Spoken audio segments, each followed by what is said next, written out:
That's how I figured out. You guys know I'm the one that came up with the whole concept of putting butter and oils in coffee years ago, and I taught Laird Hamilton that probably in 2004 or 5, I think. Now, what's the benefit of that, of putting the butter? Because now that's a big thing. Everybody does that now. Yeah, I feel like Dave Asprey should owe you like $10 million or something like that. Well, people think he came up with it, but I honestly researched extensively. I hire professional researchers to do worldwide literature searches. And I didn't even know anybody was doing that. The only record that I could find was of Tibetans putting yak butter in tea. And I'd already been led to this by my soul before I found out, because once I come up with an idea, I then have researchers look into it to see if it's been thought of, what are they using it. Just like if I'm doing a patent, if I'm writing a patent, I got to know if there's anybody else has a patent on this idea. But when I did my research, there was no mention of it anywhere in the world except Tibet. And by the time I taught Laird, I'd been testing it for a few years. But what was happening is I was getting so many athletes and so many housewives and so many executives that were, when I would test them, had real blood sugar handling problems. They would go from high to low blood sugar, and that's very stressful on the pancreas, as you know. And that's the kind of stuff that leads to syndrome X and then diabetes, type 2 onset, adult onset diabetes, which is not adult onset anymore. But so I had done research in naturopathic journals and books that I have in my library, and they talked about, one, you should never drink alcohol on an empty stomach because the alcohol can actually erode the lining of the stomach and lead to ulcers. And also because alcohol skips several stages of the Krebs cycle, it elevates blood sugar even faster than white table sugar and causes huge blood sugar handling problems. And so one of the things that I found in the naturopathic literature is it's far better to eat cheese or dark, heavy meats like red meat with alcohol, because the alcohol is buffered by the fat and the protein, so it doesn't. It don't absorb it as quick, so it doesn't get you super drunk super fast, which causes problems for people.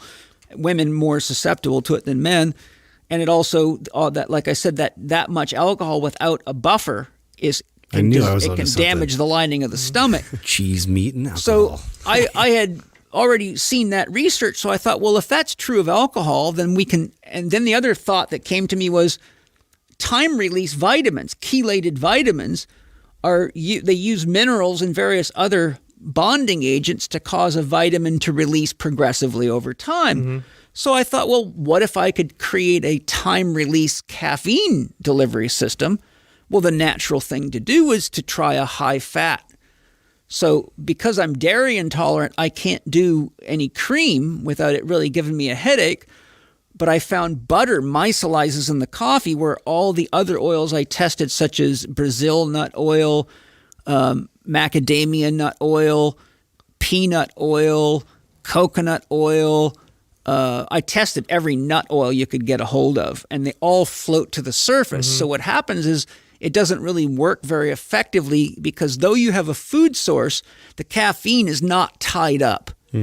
But if you put butter in it, because there's just enough dairy protein in butter to draw the liquid of the coffee and the caffeine into it, versus like if you put ghee, it'll float to the top. It does separate. But Absolutely. if you put butter, right out of the if you blend it and you leave it, you don't get that slick, that oil slick on the top like you do with the ghee. It will mix in, and cream will mix in perfectly. But the protein is it's acting like a sponge and drawing things, and now that creates a time release effect, because now the caffeine that's tied up in the butter or in the food substance now can only be released as that food is being broken down. Well, fat can be in your stomach for 3 to 5 hours before it's out, but caffeine by itself, coffee by itself, if you had an empty coffee on an empty stomach, within 20 minutes, it's all full in you, man. You're in you, boom, just like alcohol.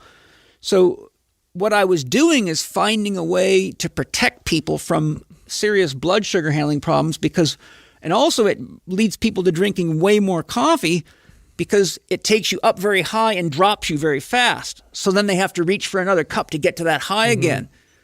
I remember I had a lady who was a doctor's wife, believe it or not, who came to me, and her fingernails had all fallen off. She'd seen 10 medical doctors and nobody knew what to do with her.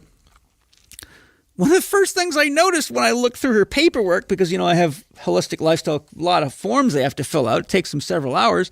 She was drinking 25 cups of coffee a day. Oh, shit. Whoa. And so she had become severely hypothyroid. You see, as the adrenals become more and more fatigued, it triggers a protective reflex in the thyroid. So you go hypothyroid to the degree that you get adrenal exhausted. That's how I can tell how far down the line a person is, because I have a score for the magnitude of hypothyroid. And the higher that score is, the more dangerously exhausted your adrenals are. Once I see the thyroid going hypothyroid and your body temperature starting to be poorly regulated, I know you're already beginning phase 3 adrenal exhaustion. It's classically seen as phase 1, which is elevated cortisol, phase 2, which is temporary loss of cortisol, natural cortisol production using a 24-hour cortisol rhythm cycle, where you take it 4 times in 24 hours. 6 a.m., noon, it's broken up. Saliva, right? Yeah, saliva testing.